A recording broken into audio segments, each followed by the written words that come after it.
여러분 그 신앙생활 하면서 가장 어려운 게 있다면 그게 무엇입니까? 저는 좀 사랑이 힘들더라고요. 저만 그런 게 아니고 사실 많은 분들이 이렇게 사랑이 힘들다고 얘기합니다.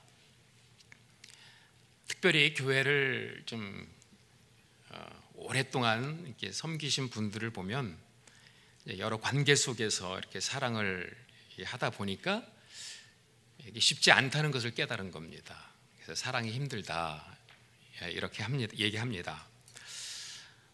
근데 여러분 왜 사랑이 힘들까요? 어떤 분들은 내가 사랑을 받아본 적이 없기 때문에 사랑이 뭔지 모르겠다고 말씀하는 분들이 계십니다. 이해가 됩니다.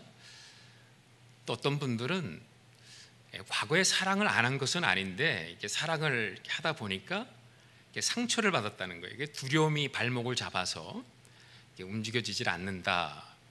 또 이렇게 말씀하는 분들도 있고요. 또 어떤 분들은 너무 내가 이기적이라는 거예요.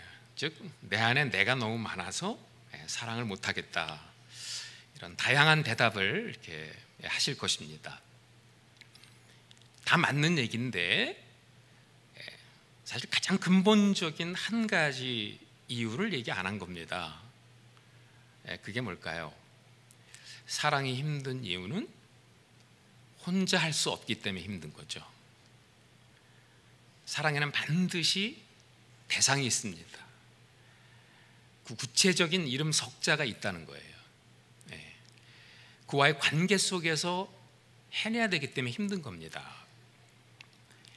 대학 입시 열심히 공부해서 대학교에 합격하는 것처럼 우리가 이렇게 혼자 사랑을 살아내서 어느 수준에 도달할 수 있다면 얼마든지 혼자서 하겠는데 사랑은 그렇지 않습니다. 반드시 이름 석자 대상이 있습니다. 그런데 그 대상이 때로는 말도 안 되는 대상인 거예요. 사랑하고 싶지 않은 대상이고 사랑할 수 없는 대상일 때가 종종 있다는 겁니다. 그런데 그와의 관계 속에서 내가 사랑을 살아내지 못하면 하나님께서 그 관계 속에서 우리에게 가르쳐 주시고자 하는 사랑을 배우지 못합니다. 이게 힘든 겁니다, 여러분. 제가 어느 청년 부흥에 가서 원수를 사랑하십니까? 그랬더니 별로 그렇게 마음에 와서 닿지 않는 모양입니다. 어떤 청년이 설교 끝나고 왔어요. 목사님 그런 게 성경에 있습니까? 그래요. 제가 보여줬죠. 성경에 있는데 성경에 있는 줄 몰랐다는 거예요. 왜 그럴까요? 원수라고 하는 그 단어를 이름 석자와 한 번도 연결시켜 본 적이 없는 겁니다. 원수, 추상적인 대상인 거예요. 추상적인 대상이다 보니까 고민하고 갈등하지 않습니다. 고민하고 갈등하지 않은 말씀은 성경에 없는 것처럼 느껴집니다. 그런데 반대로 좀 연세가 많이 드신 분들, 여기도 일부에 보니까 많은 분들이 인생의 끝자락을 살고 계신 분들이 많더라고요. 이제 그런 분들 훈련 모임에 가서 제가 원수를 사랑하십니까? 그랬더니 저도 깜짝 놀랐습니다. 이분들이 다 고개를 푹 숙이십니다. 왜 그렇게 고개를 숙이십니까? 그랬더니 그분들이 하시는 말씀이 목사님 원수가 한 명쯤 있다는 거예요. 어디에 있습니까? 그랬더니 집안에 한 명쯤 있다는 겁니다. 인생을 오래 살고 보니까 더 이상 그 원수라는 것은 추상적인 대상이 아니라 구체적인 이름 석자로 내 마음에 와서 닿았다는 거예요. 그러다 보니까 그 말씀이 고민이 되고 갈등이 되죠. 고민이 되고 갈등이 되기 때문에 주님 앞에 무릎을 꿇는 겁니다. 주님, 내 힘으로 사랑할 수 없습니다. 나에게 능력을 주셔서 내 아내를 사랑하고 남편을 사랑하고 우리 며느리들을 사랑하게 해달라고 그렇게 기도하는 거죠. 사랑은 반드시 대상 이름 석자가 있다는 거예요. 그래서 예수님께서 새 계명을 주셨을 때 그냥 사랑하라 그러지 않고 서로 사랑하라. 서로. 구체적인 이름이 들어가 있습니다. 베드로, 요한, 빌립, 안드레, 심지어는 유다까지도 들어가 있었다는 거예요.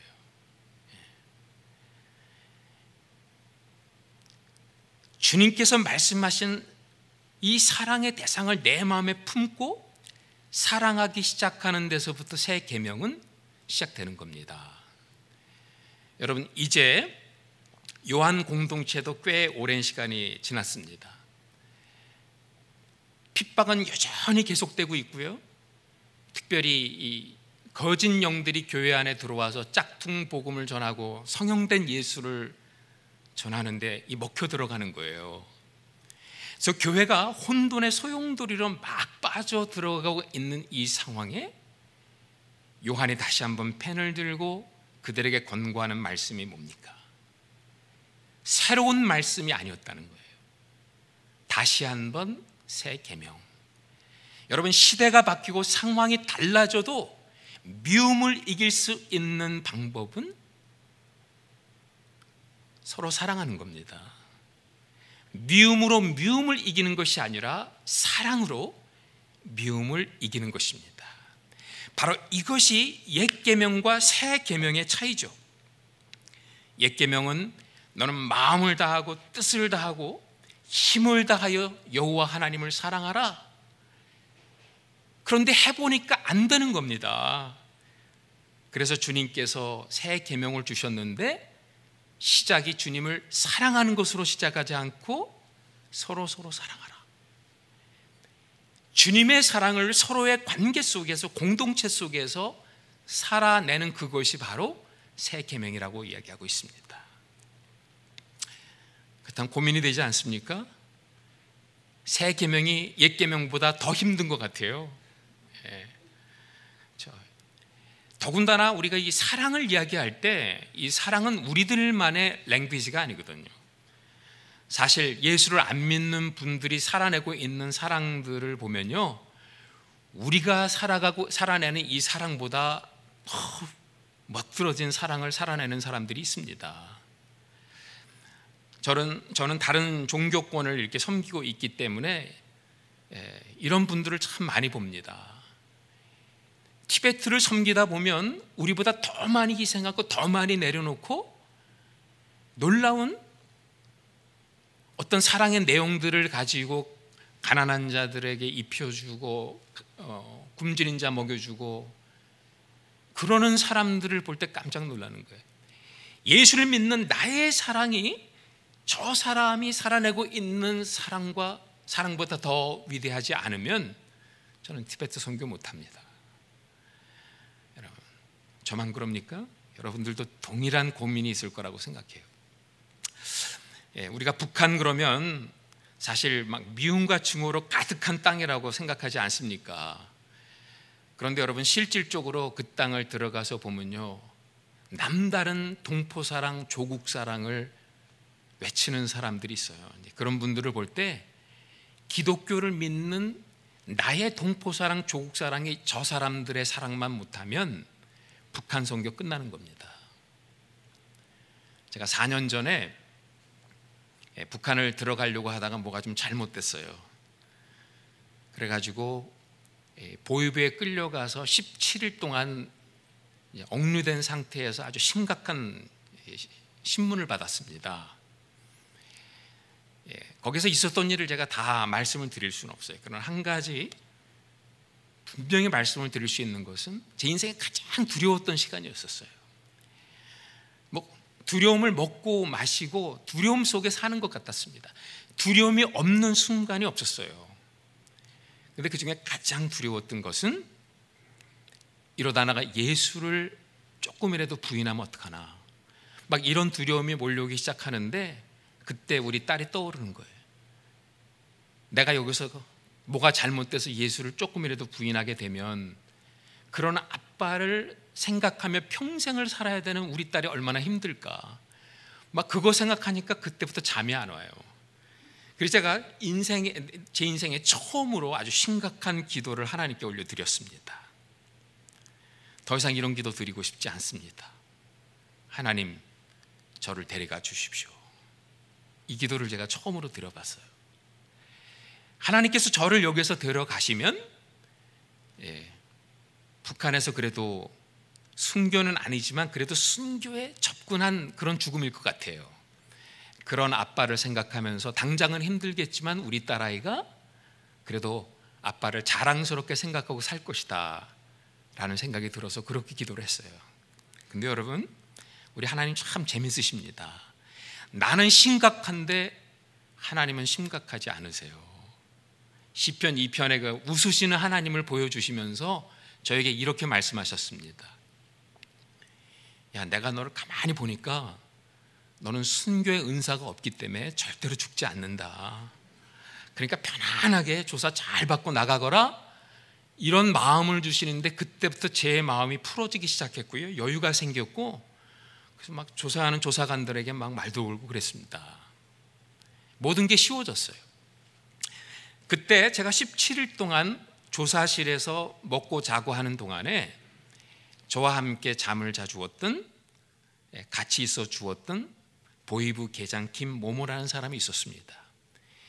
처음에는 감시원으로 들어왔기 때문에 뭐 분위기가 살벌했습니다. 근데 제가 그런 마음이 들고서부터 이제 말을 시키기 시작했고, 자녀 키우는 얘기, 고향 이야기, 그런 사람 사는 이야기를 했습니다. 그러다 보니까 소위 말하는 이 동포애라고 하는 게 생겼습니다. 나중에는 정말 이 사람이 내가 풀려나기를 원하는구나 라고 하는 것을 온몸으로 느낄 수가 있었어요. 아니나 다를까 14일째가 됐을 때 전화를 받더니 이 사람이 나보다 더 기뻐하는 거예요. 선생님, 너무 잘 됐습니다. 이제 선생님 여기에서 풀려나 미국에 돌아가 아픈 사모님 만날 수 있고 또 보고 싶은 딸 만날 수 있습니다. 그러는 거예요. 그러면서 소련째 선물 하나를 준비해 왔다고 저에게 건네주는데 너무 감사한 거예요. 그래서 그 사람의 손을 딱 잡았는데 깜짝 놀랐어요. 이 손이 얼음장인 겁니다.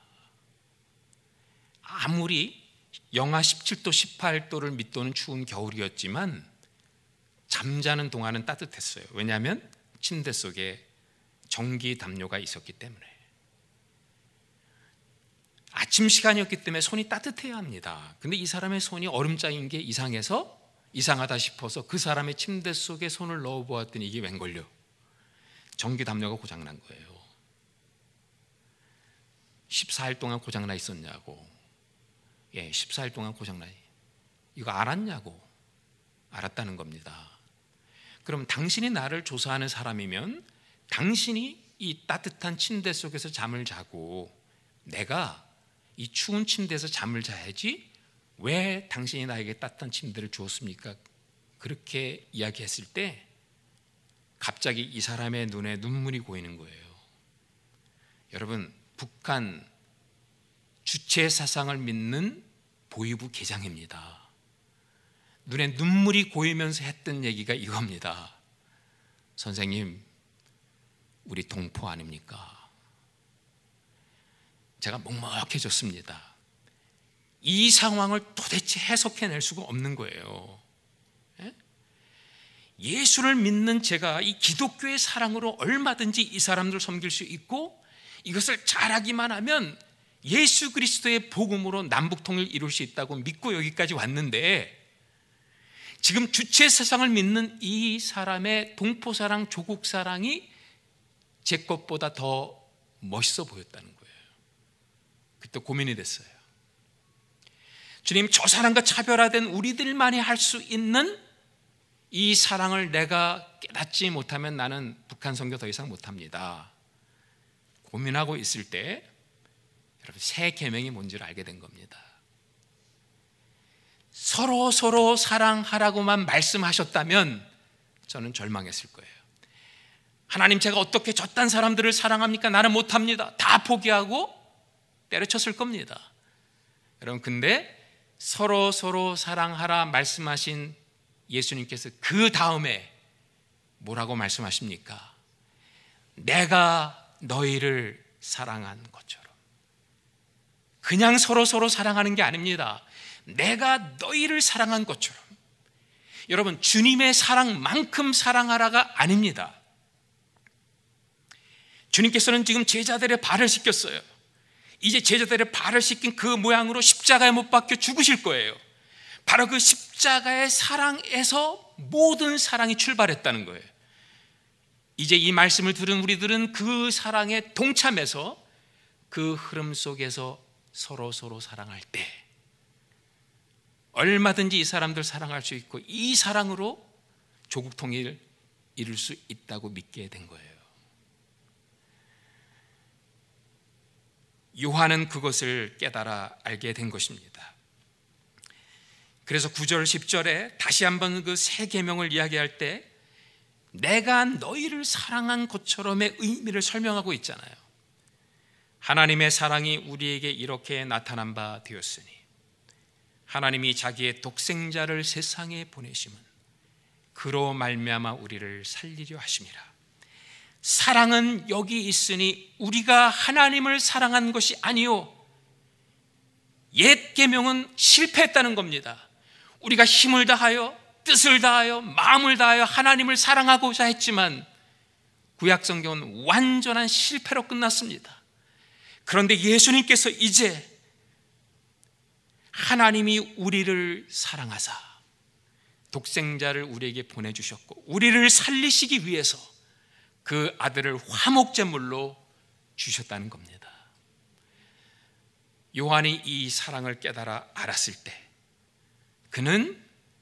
우리는 이제 사랑하는 공동체가 될 수 있고, 이 사랑의 공동체의 이 모습으로 미움으로 가득 찬 세상을 이길 수 있다고 믿고 이 말씀을 담대히 전하고 있는 것입니다. 여기 원어 성경을 보면요, 여기서는 동사형 행동이 강조되어 있는 것 같지만 사실은 강조점이요, 되셨다가 강조되어 있어요. 2번 되셨어요. 하나님이 인간이 되셨습니다. 인간이 되신 하나님이 화목제물이 되셨습니다. 바울 신학은 그렇지 않죠. 바울 신학은 화목제물로 바쳤다. 원수된 하나님과 인간 사이에 예수님이 중간에서 화목제물로 바쳐짐으로 말미암아 원수된 하나님과 우리를 하나 되게 하셨다. 이게 사도 바울의 신학이에요. 요한은 한 단계 더 들어갑니다. 그 정도가 아니라는 거예요. 하나님이 김경아리가 된 겁니다. 하나님이 내가 되신 겁니다. 하나님이 내가 되셔서 내가 죽어야 되는 십자가의 자리에 내가 되어 죽으신 거예요. 그래서 내가 죽은 겁니다. 내가 되어 살아나셨기 때문에 내가 살아난 겁니다. 여러분, 이 대속의 신학을 요한이 깨닫고 나서 사랑의 내용과 사랑의 컨텐츠가 완전히 달라진 겁니다.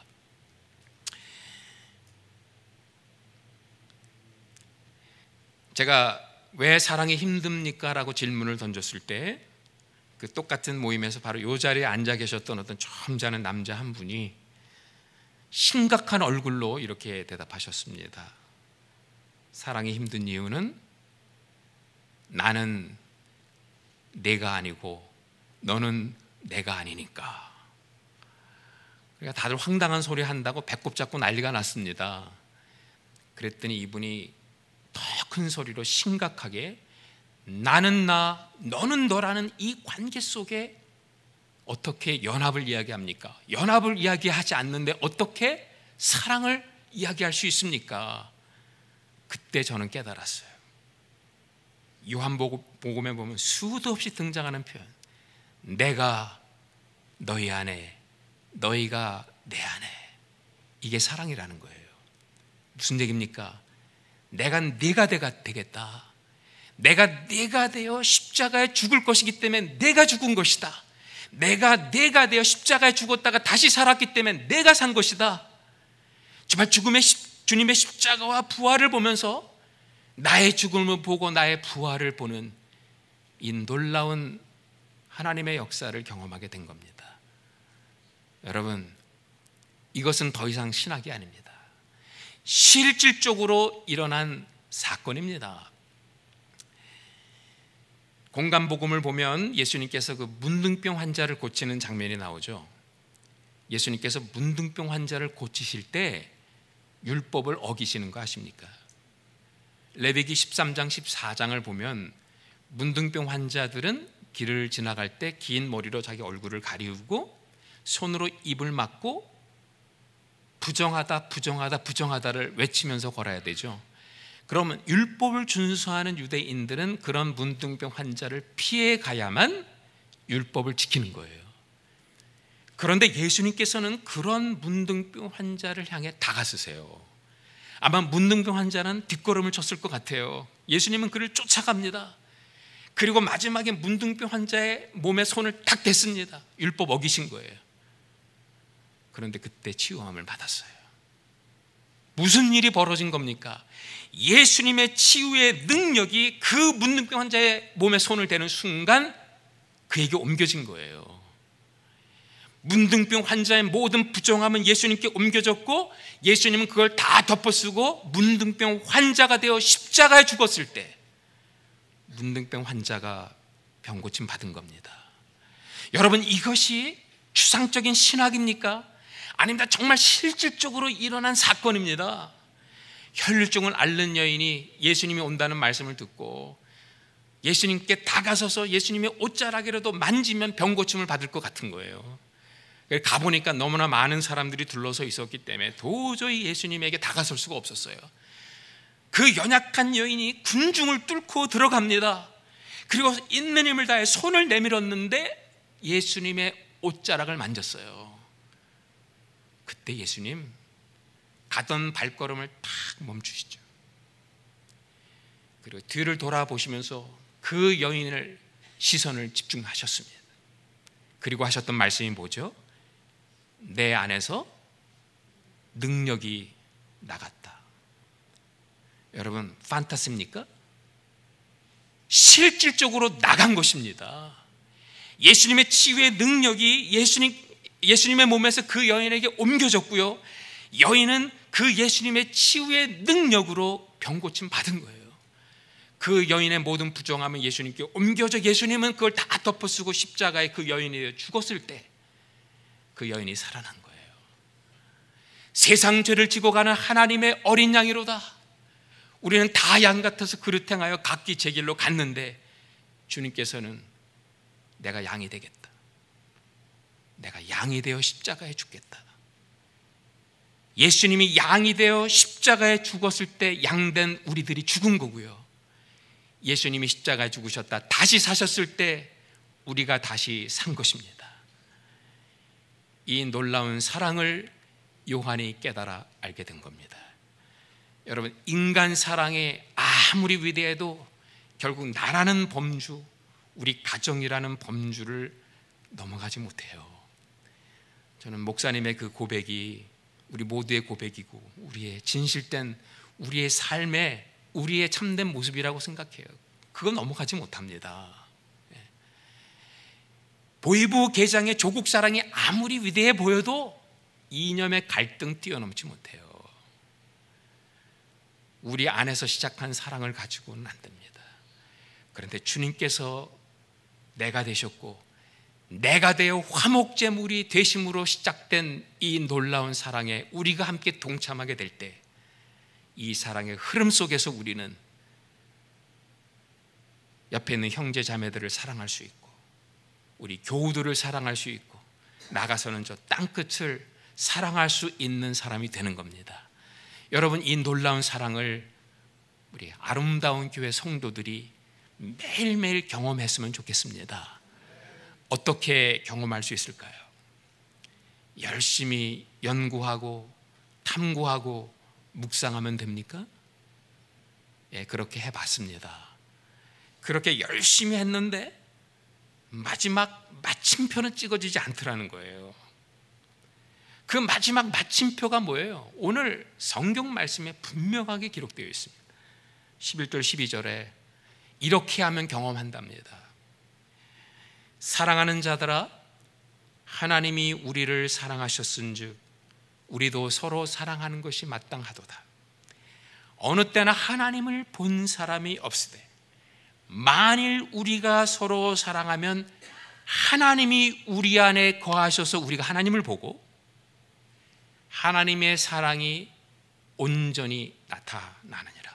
온전히 이루어지느니라.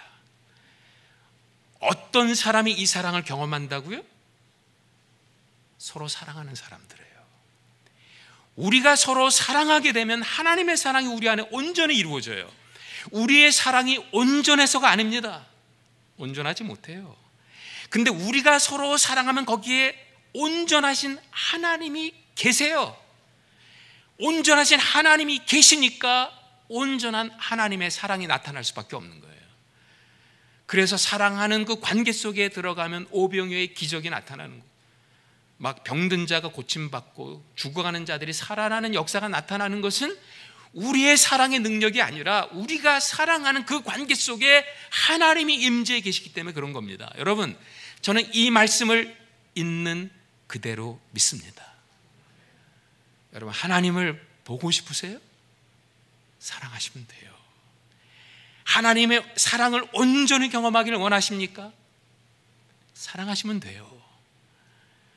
우리 교회가, 우리 목장이, 그리고 우리 가정이 그렇게 사랑하게 되면 여러분, 기적이 상식처럼 일어날 수밖에 없는 거예요. 우리의 사랑이 그만큼 위대하다가 아니라 우리가 서로 사랑하게 되면 거기에 하나님이 임재해 계시기 때문에 그런 겁니다. 이 세상 사람들이 하나님을 보고 싶어하고 하나님을 경험하고 싶어해서 여기 나와요. 그때 여러분 또 한번 요한복음 3장 16절 펼쳐주면서 나랑 성경 공부하자고 이런 거 안 하면 좋겠어요. 그냥 여러분 사랑을 보여주시면 그 사랑 가운데 임하신 하나님을 그들은 발견하게 될 줄 믿습니다. 저는 지난 11년 동안 티베트, 중국 그리고 북한을 아우르는 팀들과 함께 이 동북아 지방을 좀 선교하고 있습니다. 한 17가정 정도 모이는 하나의 공동체를 이루고 있는데 이 공동체가 시작될 수 있었던 것은 17년차 티베트 선교를 하고 계신 갈렙 선생님 덕분입니다. 지금 이분은 해발 4,100m에 위치한 어떤 불경신학교에서요, 중두를 양성하는 불경신학교에서 선생님으로 일하고 계신 분입니다. 중두를 양성하는 학교에 선교사가 들어가 선생으로 일한다. 이게 참 상식적으로 이해가 안 되잖아요. 근데 그런 일이 일어나고 말았습니다. 그러니까 그런 선생님을 보면서 많은 분들이 과거의 갈렙 선생님의 모습을 기억을 하지는 못해요. 그런데 과거에 갈렙 선생님을 17년 전에 보았던 분들은 오늘에 일어나는 이 모습을 보면서 다들 깜짝 놀랍니다. 도대체 어떻게 이런 일이 벌어질 수 있었냐고. 저는 그분을 11년 전에 만났습니다. 처음 만났을 때 이분은 완전한 패배감에 젖어 계셨어요. 누구보다 훌륭한 선교사의 자질을 가지고 계신 분인데 티베트 땅에 열매가 하나도 없다 보니까 선교 후원 다 끊기고요. 고산지대를 다니다 보니까 몸이 다 망가져가지고 사모님은 30대 2번 암 수술을 받으셨고요. 이 목사님은 툭 하면은 블랙아웃 돼가지고 뭐 화장실에서 쓰러져서 갈비뼈 부러지고. 근데 열매는 없고. 제가 너무 이분이 안 돼서 제 사역도 있었지만 같이 기도 모임을 하자고 했습니다. 그리고 제가 그분에게 선생님 기도 제목이 뭡니까 했을 때 그 기도 제목이 그냥 제 마음에 그냥 딱 인이 박히듯 박혀버렸어요. 기도 안 하면 안 되는 그런 상황으로 하나님이 저를 몰고 가셨어요. 이런 기도 제목을 내셨습니다. 목사님, 이렇게 선교하다가 완전히 망가질까 두렵습니다. 더도 말고 한 번만 다시 일어날 만큼의 열매를 하나님이 주시면 좋겠습니다. 2번도 아니고 3번도 아니고 한 번만 다시 일어날 만큼의 열매를 주시면 좋겠습니다. 한 번의 열매조차 없다면 저는 여기서 무너질 것 같습니다. 제 마음에 짠한 거예요. 이런 기도 제목을 주셨는데 어떻게 기도 안 하겠습니까? 그래서 그때부터 이분을 위해서 기도하는데 하나님이 그분의 필요를 채우라는 거예요. 정신적인 필요를 채우고 또 영적인 필요를 채웠습니다. 저는 다 한 줄 알았어요. 근데 하나님이 또 다른 필요를 채우라는 거예요. 그러면서 보여주신 게 이 아라비아 숫자를 보여주셔요. 저는 그 아라비아 숫자의 의미가 뭔지 너무나 잘 알았기 때문에 보았지만 못 본 척했습니다. 제 귀에 음성으로 분명히 뭐 하라고 들렸는데 못 들은 척했어요. 근데 하나님의 음성은 참 이상하죠. 못 들은 척하면 더 잘 들리는 게 이게 하나님의 음성이에요. 돈을 나누라는 거예요. 얼만큼이면 그분의 필요를 다 채우라는 거예요. 그분의 필요를 제가 계산해 보니까 공이 3개예요. 저도 남의 후원으로 사는 사람인데 그분의 필요를 매달 채운다는 것은 쉽지 않았습니다. 근데 워낙 강하게 하나님이 말씀하셨기 때문에 순종할 수밖에 없었어요. 그렇게 나누기 시작했는데 그게 선교 단체가 된 겁니다. 지금은 거기에 600배를 더 나누는 단체가 됐습니다. 오병이어의 기적입니다. 그런데 여러분, 이것만 벌어졌다면 제가 이 스토리 이야기하지 않습니다. 그분에게 놀라운 일이 벌어졌어요. 그 4100m 고산지대에 기가 막힌 성산이 있고 거기에 푸른 초원이 있고, 그래서 많은 티벳 사람들에게는 성지라고 일컬어지는 곳인데 거기에 불경신학교 14개가 있는데 펠로라고 하는 유명한 티베트 고승이 거기를 관리해요. 갈렙 선생님을 너무 잘 본 거예요. 선생님을 초청해서 그 한 신학교에 중국어 선생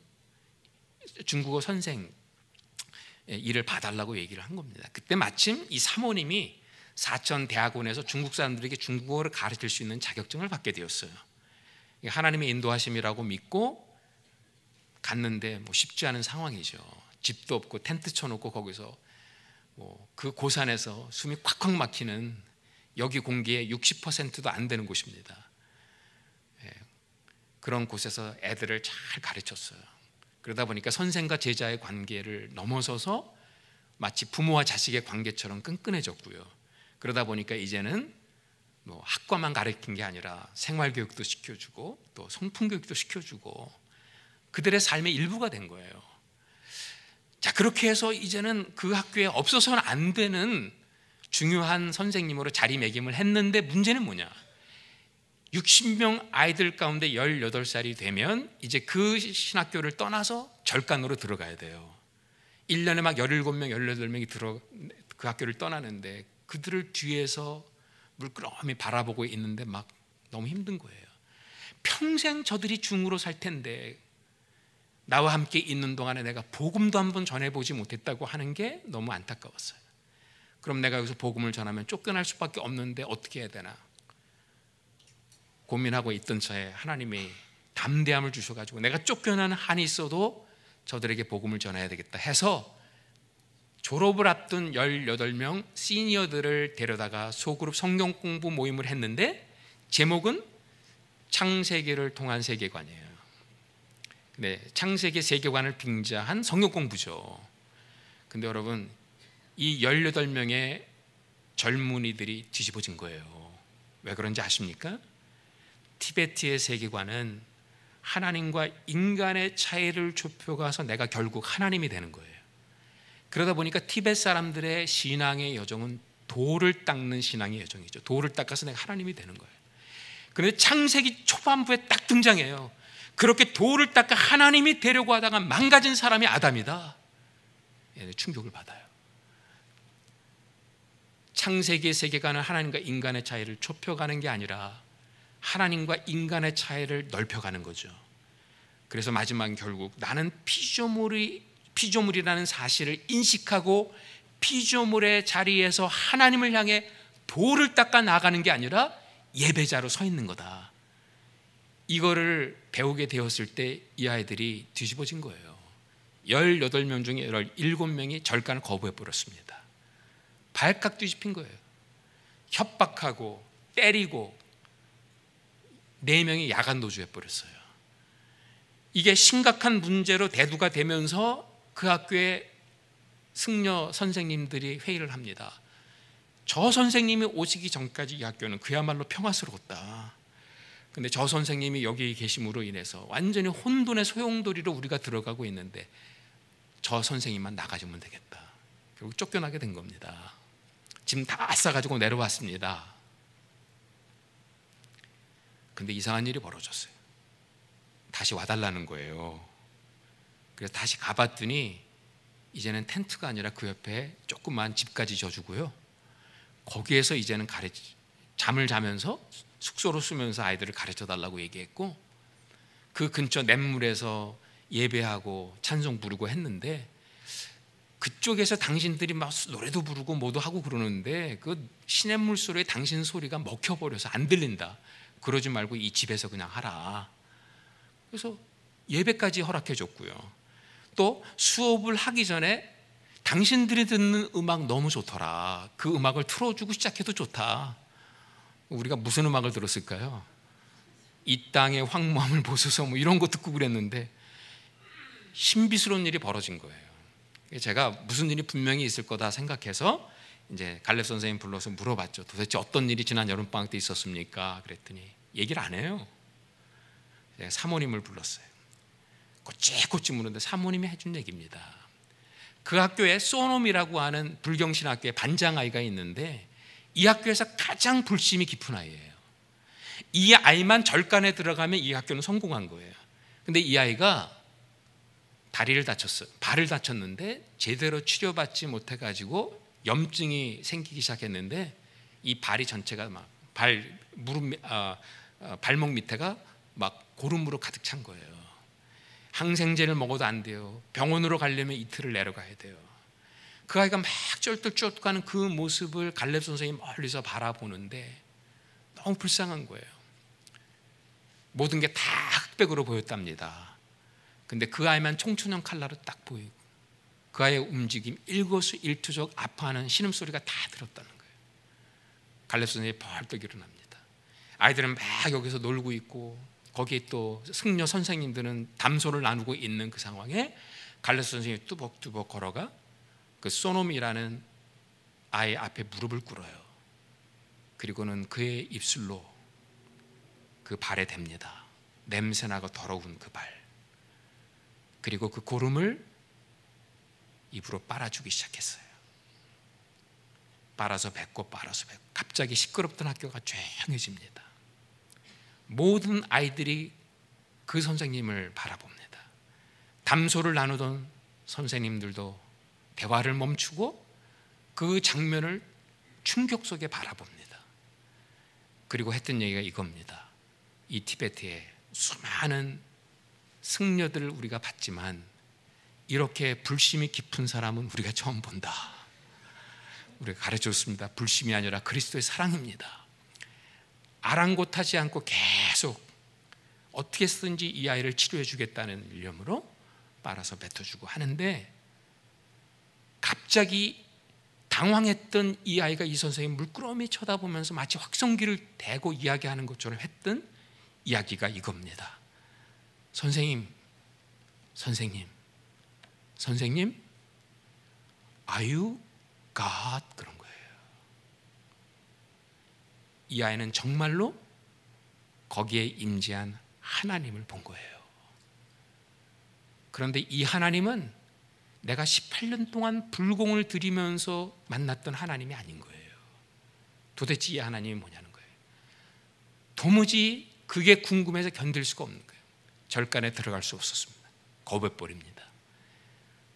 협박당하고 매맞고 그것도 안 되고 마지막에는 12년 동안 이 학교에서 네가 먹은 거 다 토해내라. 그러면서도 절간에 안 들어갔어요. 갈렙 선생님에게 왔습니다. 선생님, 그 하나님을 내가 더 배우지 않으면 견딜 수가 없어요. 그 하나님을 가르쳐 주세요. 그때 갈렙 선생님이 처음으로 전체 성경을 그 앞에 딱 놓은 거예요. 근데 거기 십자가가 적혀 있었잖아요. 박혀 있었잖아요. 그것을 보면서 이 아이가 깜짝 놀라면서 했던 얘기가 선생님, 우리 할아버지 집에서 저 책을 본 적이 있어요. 그때는 이게 더하기 책인 줄 알았어요. 그때 갈렙 선생님이 더하기 책 맞단다. 이 책을 읽으면 네 인생에 영생이 더해지고 소망이 더해지고 사랑이 더해진다. 같이 공부해보지 않겠니? 네가 이 책을 읽다가 네가 만난 그 하나님을 너의 하나님으로 영접을 하고 그 하나님을 평생 배반하지 않고 살 각오가 되어 있다면 그때 그 예수를 영접하라. 내가 세례를 주겠다. 6개월을 같이 공부했어요. 12월 24일이 됐습니다. 12월 24일 날 나는 이 예수님을 나의 하나님으로 섬길 겁니다. 고향에 돌아가 나 혼자 예수를 믿는 기독교인이라 할지라도 나는 이 하나님을 절대로 배반하지 않겠습니다. 나에게 세례를 주십시오. 25일 날 크리스마스 때 그런 세례를 받아요. 16년 만에 갈렙 선생님의 첫 번째 티벳 열매가 된 겁니다. 티벳 땅이 발칵 뒤집혔습니다. OMF, 위클리프 이런 단체에서 그 땅에 도대체 어떤 일이 그 땅을 전도하려고 수도 없이 많은 선교사들을 보내고 자원들을 투자했지만 아무 일도 벌어지지 않았는데 불경신학교가 열리고 그 아이가 예수님을 믿게 됐고 그 아이 때문에 또한 절간에서 2명, 3명씩 매년 이 세상으로 내려온다는 얘기를 듣고는 도대체 무슨 일이 벌어졌느냐? 우리들만이 아는 비밀입니다. 사랑했다는 거예요. 우리의 사랑이 위대하다를 말씀드리는 게 아닙니다. 우리가 서로 사랑했더니 거기에 하나님이 계셨다는 거예요. 우리의 사랑의 관계 속에 하나님이 거하시니까 나뿐만 아니라 그들도 그 하나님을 발견하게 되고요. 그때 드디어 하나님의 온전한 사랑이 그 공동체 속에 임하게 되는 겁니다. 여러분, 이 세상 사람들이 무엇 때문에 목말라 할까요? 이 세상 사람들은 그 사랑에 굶주려 있어요. 그 사랑에 목마른 겁니다. 그런 세상 사람들에게 우리 교회가 진정한 사랑을 보여주지 못하면 이단들이 합니다. 우리가 못하는 거 이단들이 더 잘해냅니다. 그래서 주님께서는 또 다른 계명을 주시지 않았어요. 새 계명입니다. 내가 너희를 사랑한 것처럼 서로 사랑하라. 너희가 서로 사랑하면 이로써 모든 사람이 너희가 작은 예수인 줄 알리라. 나 혼자서는 작은 예수가 될 수 없어요. 굉장한 착각입니다. 우리 공동체가 작은 예수가 되는 거예요. 함께 더불어 살아가는 이 공동체, 사랑하는 공동체, 연합한 이 공동체가 예수님의 사랑을 함께 나누게 되면 그 작은 예수가 우리 가운데 임하게 될 줄 믿습니다.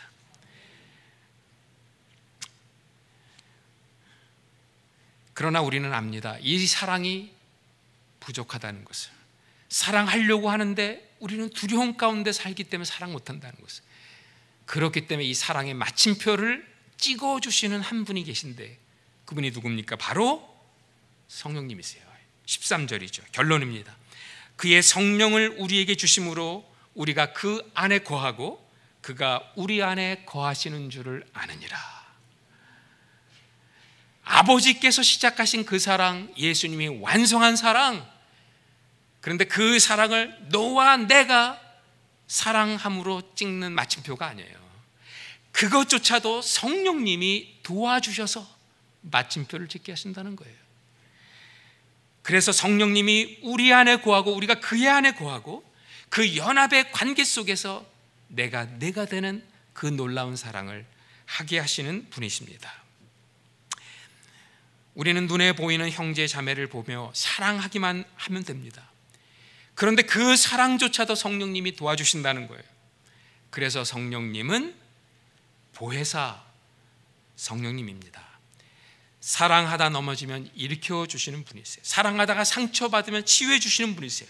결국은 우리가 사랑할 수 있는 그 자리까지 인도해 주시는 성령님인 줄 믿습니다. 우리 모두 오늘 두려움의 집에서 나오십시오. 그리고 성령님의 손을 잡고 사랑의 집, 아버지 집에 함께 들어가는 저와 여러분들이 될 수 있기를 주님의 이름으로 축원합니다. 기도하겠습니다.